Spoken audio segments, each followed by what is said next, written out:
have a confession to make. I am horrifically bad at time management. If you're one of the 3 people who actually watch this channel, you probably already knew that just based off of the upload frequency. And I swear I am always working on like 20 different projects at any given moment, but also somehow making progress on none of them. And this complete lack of executive function has made it very difficult to do even mediocre in school. I'm currently taking an electronics class, and the final for that class is literally just to build something. And let's just say I really need to pull through on this final if I want to graduate within the decade. So I've been thinking, why not build something that might save my GPA and help me manage my time better in the future? That's why in today's episode, we're going to build a smartwatch. Come on, focus. Okay, so I think a good place to start is to just make something that can tell the time and date. And you can actually use an Arduino to like time stuff, but it can't really keep time very well. That's where this thing comes in. This is a real-time clock module. It's specifically designed to keep time. Oh, and also this thing will keep the time when the Arduino turns off. It has its own battery for specifically that purpose. I got this one just because it was the smallest one I could find on Amazon. Oh, and I should actually also mention, we will not be using an Arduino the way that God intended. There's no way that this thing is going to fit on my wrist comfortably at all. And don't get me wrong, I'm a big fan of janky things, but I'm turning this in for a grade, so... And yes, I know that Arduino Nanos exist, which comparatively are much smaller than Arduino Unos and functionally pretty much the same. But even this thing I think is going to be way too big for the project. In fact, I don't really think this thing is small at all. I mean, it's kind of big in my opinion. So what we're actually going to do is try to just use this Atmega 328 chip. This is actually the microcontroller part of the Arduino. For people watching who aren't super nerds, this thing is basically the entire Arduino. All the rest of the stuff on this board is basically for programming and power regulation. So there are actually ways you can use just the chip to be the brains of almost any Arduino project, but we're going to worry about that later. For now, I'm going to focus on getting this real-time clock module to display the time on this OLED screen. And I'm still going to prototype using the full Arduino Uno, or Lavin, however you pronounce that. So let's see if we can't get this hooked up and programmed.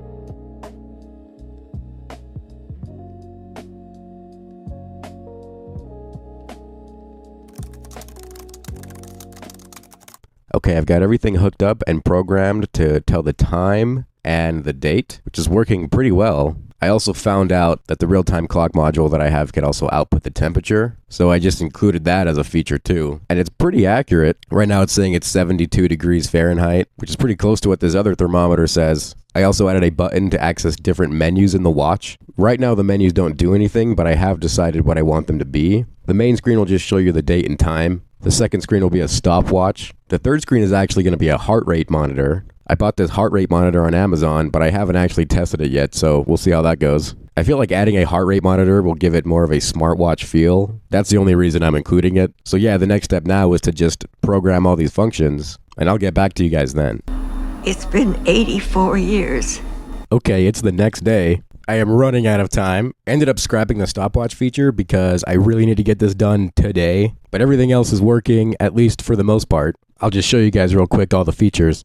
So of course you got the main screen, it tells you the time, tells you the date, and the temperature as an added bonus. Next up we got the heart rate monitor. This was working really well, and then all of a sudden sometimes it works and then... Sometimes this works really well, sometimes it doesn't. I don't really know what makes it not work really well, and I don't have time to find out. It does give you a reading though. Who knows how accurate it is? I definitely feel like that should be higher, especially given my drinking habits. Alright, moving on to resetting the time and date. You can do that, it works fine. Once you've selected the date, it takes you to a set time screen and sets the time just fine. Except sometimes it does that. I did some searching online and I think that's telling me that I'm running out of RAM. Okay, so the last thing we need to do is just make this all fit in a really small space. I'm thinking a PCB would work best for this. And we are not sponsored by PCBWay, so we're going to have to make our own PCB, and hopefully we'll have a smartwatch by the end of it all. It might be the dumbest smartwatch in existence, but I think it still counts, so let's do it.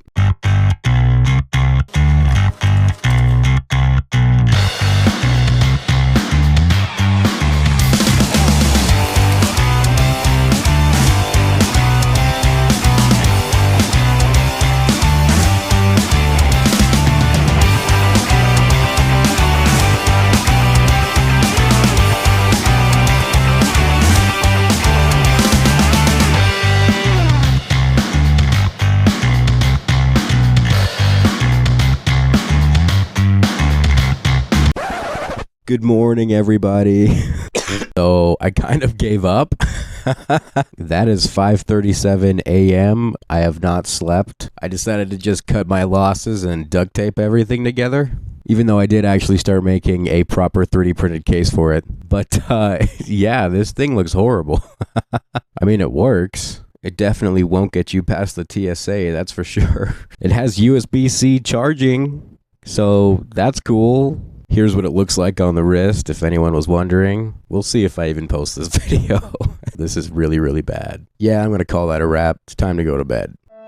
Lises did not call it a wrap. He continued to think about his colossal failure all throughout Thanksgiving break. And when he returned back to his dorm room, he felt it was his duty to redo the entire project so that it may fit inside a 3D printed enclosure, in a last-ditch effort to take the watch from bad to mid. It's done. I ended up starting over. This is what the finished product looks like. Let me take this off.